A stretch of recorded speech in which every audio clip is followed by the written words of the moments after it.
네, 오늘 말씀은 출애굽기 18장 말씀입니다. 이 18장 말씀은 장인 이드로의 방문을 통해서 모세가 출애굽한 이스라엘 백성들의 조직을 세우는 그런 이야기로 아주 유명합니다. 그래서 모세가 자기가 생각하고 있는 하나님의 말씀, 그러니까 율법, 규례 이런 것들을 가지고서 나름대로 이제 출애굽한 이스라엘 백성들을 이렇게 지도를 하고 있었는데 혼자서 그 일을 모두 다 하다 보니까 이게 힘에 부치고 또 장인 이드로가 방문을 해서 너무나 기뻤는데도 불구하고 함께 할 수 있는 시간이 거의 없을 만큼 아침부터 저녁에 잘 때까지 그 일에 치여서 살고 있는 것을 보고 장인이 조언을 해주게 됩니다. 네가 혼자 이 모든 일을 감당할 수 없다라는 거죠. 그래서 백성 중에 능력 있는 사람을 택해서 그들을 가르쳐가지고 천부장, 백부장, 50부장, 10부장으로 이렇게 세워가지고 네가 할 일을 그 사람들이 할 수 있게끔 해라. 그래서 자기들이 할 수 있는 만큼 하다가 그게 힘이 안 되면은 그 어려운 일은 그 윗사람한테 또 그 윗사람한테 그리고 최종적으로 네가 가장 중요한 문제들을 해결을 하면 될 것이다 라고 지혜를 가르쳐 주게 됩니다. 그래서 그것을 받아들여서 그는 그대로 시행을 하게 됐다라는 이야기입니다. 일단 모세의 장인 이드로라는 사람이 아마 여러분들이 앞에서 봤듯이 이 이드로라는 사람은 르우엘이라는 이름을 또 갖고 있다라는 걸 알 수 있습니다. 그러니까 처음에 도망쳐가지고 미디안 땅에 갔을 때 그 미디안 땅의 제사장이었던 그 르우엘이라고 이름이 나옵니다.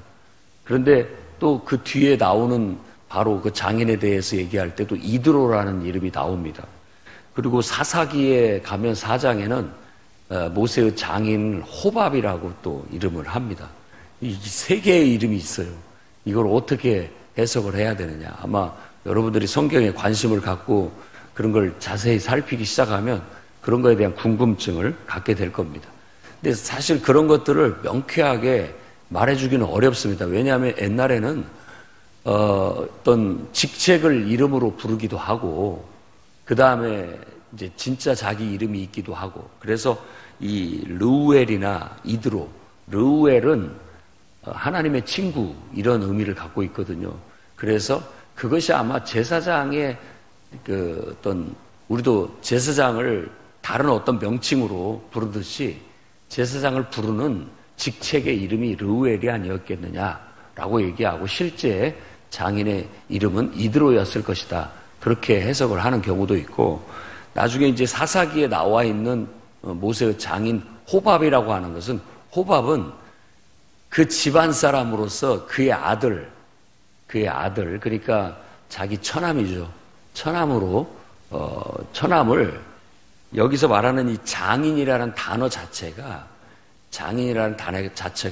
어떤 시집 보낸 집안을 얘기하고 있기 때문에 시집을 보낸 자, 시집을 보낸 그쪽을 얘기하기 때문에 우리로 말하자면은 저쪽 집안을 얘기하는 거예요. 그래서 저쪽 집안에 아마 장인은 돌아가셨고 그 후에 그의 아들이 이제 집안을 대표하는 역할을 하기 때문에 그의 아들 처남을 이제 그냥 장인이라는 그걸 다 통칭하는 어떻게 보면 처가댁을 다 통칭하는 그런 명칭이기 때문에 그의 아들이었을 것이다라고 그렇게 해석을 합니다.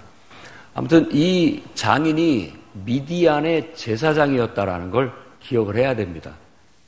그냥 평범한 사람은 아니었습니다. 그 또한 제사장이었죠. 이 미디안은 우리가 성경에서 보면은 아브라함의 후처 그두라라고 하는 아브라함이 사라가 죽고 난 다음에 다시 결혼을 했는데 그두라라고 하는 여인을 얻습니다. 그래서 6명의 아들을 낳죠. 그래서 사실상 그 6명의 아들들 속에서 하나가 그두라라는 이름을 갖고 있는 아들이 있습니다. 아니, 미디안이라고 하는 이름을 갖고 있는 사람이 있습니다. 그래서 아마 그 미디안의 후손이 그 아브라함의 또 다른 자식의 후손이라고 그렇게 말하기도 합니다. 그리고 창세기를 자세히 읽었더라면 또 요셉이 이렇게 팔려갈 때 이스마엘 사람이라고 얘기하면서 그 사람을 미디안 장사꾼이라고 그렇게 얘기를 합니다. 미디안 사람이라고 얘기를 해요. 그러니까 이스마엘의 후손이 그럼 미디안 사람인가? 라고도 생각해 볼 수가 있는데, 그것은 어떻게 보면 그 미디안이라는 지역 자체가 아브라함의 후처 그두라의 소생인 그 미디안의 족속들이 사는 지역이었고, 그 지역 속에 바로 이스마엘의 또 다른 이스마엘의 후손들이 거기에서 살고 있었기 때문에 그 사람들도 미디안 사람이라고 말하는 게 아닌가, 그렇게 생각해 볼 수가 있습니다. 그래서 그 미디안 땅에 나아가서 그 제사장인 장인 이드로를 만났다라는 것은 내나 약속의 믿음의 조상이었던 아브라함의 같은 후손이었고, 또 이와 같이 그때 당시에는 이런 모세의 결혼을 통해서 미디안 족속과 이스라엘 족속은 이렇게 서로 우호적인 관계 속에서 지내고 있었다라고 볼 수 있습니다. 근데 나중에 사사기에 가면 결국 미디안 족속과 이스라엘은 적대적인 관계가 되고 미디안 족속이 이스라엘을 압제하는 그런 때도 있었습니다. 그때가 바로 우리가 잘 알고 있는 사사 기드온이 활동하던 때입니다. 기드온의 300용사가 물리쳤던 족속이 바로 이 미디안 족속입니다. 이런 이야기들이 성경에 나타나 있는 배경을 갖고 있습니다. 하지만 하나님께서는 바로 같은 믿음의 조상의 후손이었던 한 미디안 족속을 또 하나님이 사용하셔서 이스라엘에게 우호적인 그런 관계를 갖게 하시고 도움을 주고 있다는 걸 알 수 있습니다. 우리가 어제 말씀에서는 아말렉은 이스라엘 백성에게 그 앞길을 가로막고 그들을 어떤 난처한 상황에서 공격하는 좀 비열한 그런 족속으로 봅니다. 그래서 하나님께서는 그들을 대대로 물리치리라는 것은 하나님은 정의롭고 공의로우신 분이기 때문에 내가 굉장히 난처하고 싸울 수 없는 그런 어떤 급박한 상황인데 그럴 때 오히려 그 약점을 이용해서 공격하는 것을 굉장히 하나님이 싫어하신다라는 거, 그런 사람들은 하나님이 싸워서 물리치신다라는 그런 교훈도 들어 있습니다. 아말렉은 에서의 후손입니다. 에서의 후손은 에돔이라는 나라인데 이 에돔이라는 나라는 야곱과 형제 관계였잖아요. 근데 이스라엘과는 항상 악연이에요. 두고두고 계속해서 싸우고 다윗 왕 때에 가서 에돔 나라를 다 속국으로 삼아서 결국 큰 자가 작은 자를 섬기는 그런 일이 생기게 됐고, 이 아말렉은 나중에 초대 왕 사울 왕에게 또 특명을 내려서 이 족속을 물리쳐라고 다 멸하라고 그렇게 얘기를 했던 족속이기도 합니다. 그 족속은 한마디로 말한다면, 우리로 말하자면 인간이 아주 하질이에요. 하질. 하는 행위들이 너무 예의도 없고 사람에 대한 존중도 없고 어떤 그런 무도하고 무례한 그런 모습을 보입니다. 우리가 하나님을 믿으면서도 우리가 하나님을 믿고 섬기면 늘 하나님이 기뻐하시는 바대로 하나님의 마음과 하나님의 그 성품을 본받으려고 노력을 하게 되면 우리는 좀 더 품위 있고 수준 있는 삶을 삽니다. 그것이 꼭 존경받고 행복하고 복되다라고 말할 수는 없으면 그것 자체를 우리가 가장 행복하고 복되고 축복된 삶이라고 여기고 살아야 됩니다. 그것 때문에 핍박을 당하고 그것 때문에 어려움을 당할 수도 있고 미움을 받을 수도 있지만 우리는 하나님을 믿고 섬기면서 오히려 더 수준 높게, 더 품위 있게, 더 예의 바르게, 더 인간답게 모든 면에 있어서 인격적으로나 언행이나 모든 면에 있어서 다 이렇게 존경할 만한 그냥 하나님의 성품을 담고 하나님의 사랑을 닮은 그런 수준으로 자꾸 끌어올려야 됩니다. 하나님을 믿는 신앙이 어려운 것이 우리 스스로를 변화시키고 우리 스스로를 끌어올려야 하나님을 제대로 섬길 수가 있기 때문에 그렇습니다. 이스라엘 백성이 여호와 하나님이 좋음에도 불구하고 그분을 잘 섬기지 못한다라는 말은 자꾸 자기가 변화되지를 않으려고 하니까 자기의 삶의 수준을 끌어올려야 되는데 그걸 거부하기 때문에 그런 겁니다. 우리도 마찬가지예요. 예수 믿는 사람들은 다 고상한 사람들이고 경건한 사람들이고 믿을 만한 사람들이고 다 수준 있는 사람들인데 우리 스스로가 그 변화를, 그 요구를 받아들이지를 못하게 되고 내 스스로가 스스로를 변화시키고 내 삶을 끌어올리지 못하기 때문에 믿는 게 어려워지게 되는 거예요.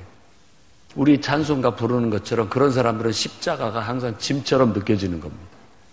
그러면 하나님을 제대로 섬길 수가 없습니다. 근데 오히려 그런 것들을 기쁨으로 알고 이렇게 수준을 높여가야 됩니다.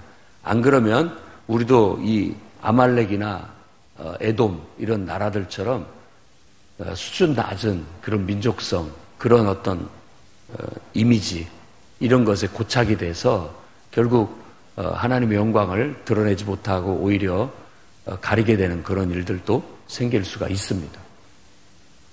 그래서 우리가 하나님을 믿되 제대로 믿어서 세상에 빛이 되고 소금이 될 수 있는 그런 분들이 되어야 되겠습니다. 이렇게 미디안의 제사장에 와서 조언을 해주는 것을 열린 마음으로 듣고 그런 조언을 참고해서 하나님 앞에 더 온전하게 되려는 노력도 필요합니다. 여러분 주위에 하나님을 믿는 사람이나 또 믿지 않는 사람들이나 그런 사람들을 통해서 하나님은 우리에게 조언을 할 때가 있습니다. 그러니까 다 무시하지 말고 인간적인 소리, 세상적인 소리, 또 그 속에 사탄이 속이는 소리 이런 것들은 걸러내면 됩니다. 걸러낼 줄 알아야 돼요. 분별하라는 말이죠. 그런데 아무리 어린아이가 됐든 믿지 않는 사람이 됐든 또 믿는 사람이 됐든 나보다 나이가 더 있든 적든 어떤 사람이 와서 얘기를 하더라도 그 안에 하나님의 음성이 들어있고 정말 하나님으로부터 온 교훈과 조언이 들어있다면 귀담아 들어야 돼요. 아, 하나님께서 장인을 통해서 나에게 내가 보지 못하는 이면을 보여주셨고 깨우쳐 주셨구나 라는 조언을 받을 줄 아는 그런 태도도 필요합니다. 그래서 그리스도인이 늘 나름대로 하나님의 말씀이라는 그 말씀을 쫓아가는 고집스럽고 또 투철한 아주 그 독실한 그런 신앙이 있지만 우리는 그 신앙 안에서도 다른 사람을 통해서 하나님이 나에게 말씀을 해줄 수 있다라는 것, 조언을 해줄 수 있다라는 데도 열린 마음을 가지고 받아들여야 되는 겁니다. 그런 면에 있어서 우리가 교만하거나 자만하지 말아야 되겠다라는 겁니다. 어떤 의미에서 우리는 다 하나님 앞에서 모든 사람을 통해서 배우고 살아야 됩니다. 서로가 서로를 세워주는 역할을 하는 거예요. 다 저는 모든 사람에게 배울 점이 있다고 생각을 합니다. 그래서 서로 교제를 하고 친교를 하는 것은 그런 것들을 서로 도전을 받고 자극을 받아서 서로가 서로에게 나는 너에게 배울 점이 있고 또 너는 나한테 배울 점이 있고 서로가 그렇게 함으로써 서로를 세워주는 역할이 진정한 참된 교류 그리고 또 인간관계 속에서 우리가 추구해야 할 목표라는 것을 여러분들이 알고 살아가게 된다면 이렇게 이런 계기를 통해서 누군가의 만남을 통해서 우리는 또 새로운 것을 배우게 되고 그러면서 또 성장하게 되는 겁니다. 우리가 부흥회라는 것들을 하는 것도 그런 어떤 목적이 있습니다. 교류죠. 영적인 교류예요. 어떤 목사님을 초대하고 또 어떤 사역자를 초대해서 말씀을 듣다 보면 새로운 것들을 접하게 되고 배우게 되면서 평상시 담임 목회자인 저를 통해서 듣던 말씀 또 배웠던 것보다도 또 새로운 것들을 보고 배울 수가 있어서 나도 그런 분들을 인격적으로 만나서 서로 교류를 하게 되는 거고 그럼 나도 또 영적으로 뭔가를 배우게 되고 성장하게 되는 거고 또 성도들도 그런 분들의 설교를 듣고 또 집회를 통해서 새로운 은사를 경험하게 되고 새로운 또 축복을 경험하게 되고 이러면서 우리가 그런 교류를 통해서 영적으로 더 폭이 커지고 깊이가 깊어지고 더 보는 눈이 넓어지는 그런 은혜를 입게 되는 겁니다. 그래서 비용이 들더라도 또 우리가 헌신을 하더라도 좀 그런 교류들을 그래도 1년에 한두 차례는 가져서 서로가 서로에게 그런 분들은 또 우리 교회에 와서 집회를 하면서 또 저와의 교제를 통해서 그분들도 나름대로 뭔가 다듬어지게 되고 뭔가를 또 배우고 가겠죠. 그건 이제 그분들이 알아서 할 일이고 우리는 우리대로 그런 것들을 배우게 된다면 그동안에 우리가 보지 못했던 거라든지 그동안에 우리가 생각하지 못했던 또 깨닫지 못한 것들을 그 순간 또 영감을 받아서 다 깨닫고 변화가 되는 겁니다. 그래서 여러분들이 주 안에서 성도들과의 교류나 이런 새로운 만남 이런 것들을 두려워하지 마시기 바랍니다. 물론 좋지 않은 것이 우리에게 접촉할 수도 있는 것이 있다라는 경계심은 갖되 여러분들이 그런 관계를 통해서 새로운 것들을 또 보고 배울 수가 있게 되는 거예요. 그런 것이 큰 축복입니다. 이들을 통해서 그동안 자기가 하고 있는 것에 뭐가 문제인지를 확실히 알게 됐고 그 문제를 해결함으로써 이스라엘이 앞으로 나아갈 새로운 방향을 잡게 되고 또 체계를 잡게 되고 조직을 세우게 돼서 앞으로 더 큰 일들을 해나갈 수 있는 토대를 마련하게 됐다라는 것이 이 18장의 핵심입니다. 또 사도행전도 똑같은 얘기가 나오죠. 바로 과부들의 불만으로 인해서 이제 사도들 11명의 12명의 사도들의 힘으로는 늘어난 교인들을 감당하기가 어려우니까 너희 중에서 성령과 지혜가 충만한 사람 7을 택하라 해서 일꾼을 세워서 그들을 나중에 집사라고 부른다고 그렇게 우리가 얘기를 하고 있지만 사실은 사역자이고 또 봉사자를 얘기하는 겁니다. 그 봉사자, 그러니까 교회 안에 일꾼을 얘기하는 거예요. 그걸 무엇이라고 부르든지 상관이 없습니다. 시대를 따라서 그 부르는 직함들은 좀 변천해 왔어요. 그렇지만 그게 뭐라고 불려지던 것이 중요한 게 아니라 그 자체가 교회의 지도자들, 선지자들, 교사들, 또 목사와 또 뭐 여러 가지 직함을 가진 역할을 하는 그런 일꾼들을 세우게 됨으로써 교회가 또 안정을 얻다 보니까 더 그런 조직이 세워지면서 더 크게 부흥하게 되었다라는 게 사도행전 6장의 이야기예요. 그것과 이 말씀이 연관돼서 우리가 묵상해 볼 필요가 있습니다. 교회는 담임 목회자의 여기 말씀을 보면 16절에 20절 말씀에 보면 그들에게 율례와 법도를 가르쳐 마땅히 갈 길과 할 일을 그들에게 보여라. 일단은 가르쳐라. 마땅히 내가 알고 있는 것, 내가 가지고 있는 비전, 또 내가 어떻게 하는 모든 일들을 가르쳐라. 그래서 내가 그 일을 하듯이 그 사람도 그 일을 할 수 있게끔 그렇게 전수해라. 이게 바로 교회 안에서 하는 교육 훈련의 목적입니다. 모든 사람이 잘 훈련돼서 목회자와 한마음이 되고 목회자의 분신이 돼서 목회자의 마음으로 똑같이 어떤 자기의 맡은 영혼들을 돌보고 또 지도할 수 있도록 그렇게 가르치는 거죠. 그래서 교회는 양육훈련, 새가족부터 시작해서 양육훈련과 제자훈련과 그리고 사역훈련을 통해서 이런 일꾼들을 배출을 하게 되는 겁니다. 하나님께서 이 교회 세종에 올 때 저에게 주신 비전은 그런 사람 200명을 세우는 겁니다. 이런 모든 것들을 가르쳐서 마땅히 갈 길과 할 일을 알 수 있는 그런 사역자들을 교회 안에 성도들 중에 그런 사역자들을 세워서 200명을 세워서 그분들이 교회의 지도자가 돼서 일꾼이 돼서 영혼들을 돌보고 사역을 감당해 나가는 그런 교회를 세우는 것이 또 다른 과제입니다. 지금 그런 과정 속에 있고 계속 그런 사람들을 무리 중에서 그 일을 할 만한 은사가 있는 그런 사람들을 계속 발굴해서 가르치고 세우고 또 그분들이 또 배우고 또 훈련하고 실천하고 또 다듬어지고 이렇게 하면서 교회의 규모가 세워져 가는 거예요. 수준을 계속 끌어올려야 됩니다. 우리는 수준 끌어올리는 걸 싫어하지만 우리 본성은 자꾸 조금만 더 합시다. 조금만 더 잘합시다. 어떤 이런 것들을 끌어올리는 것은 하나님이 하시는 일이에요. 머무르면 안 됩니다. 계속 성장해 가야 돼요. 진보에 나가야 되고 발전에 나아가야 됩니다. 주저앉는 즉시 퇴보하기 시작하는 거고 내가 아니란 마음을 갖기 시작하면서부터 밑으로 떨어져 가기 시작하는 거예요. 그러니까 늘 그 텐션, 그 긴장감을 유지해야 돼요.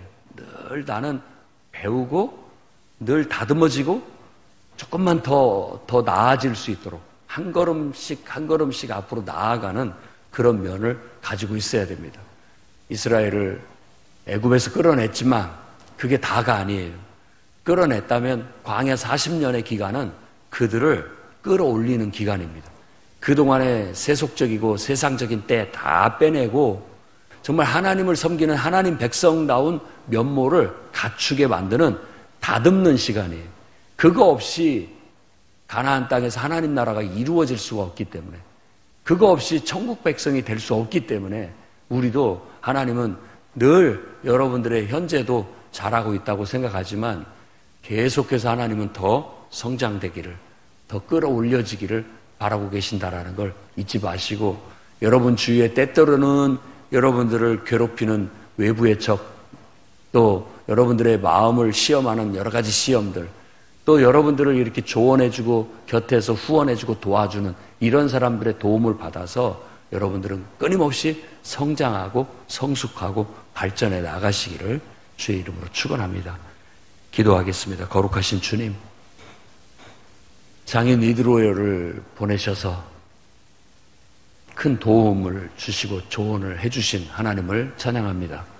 오늘날도 우리 주변에 우리 만남을 통하여 또 교우들을 통하여 또 지도자들을 통하여 우리에게 늘 우리가 깨닫지 못하는 것들을 깨우쳐 주시고 고질적인 문제들을 발견하게 하셔서 그 모든 것들을 떨고 일어설 수 있는 그만큼 또 성장하고 그런 교류를 통하여 성숙하고 발전해 나가는 기회로 삼을 수 있도록 인도하여 주시옵소서.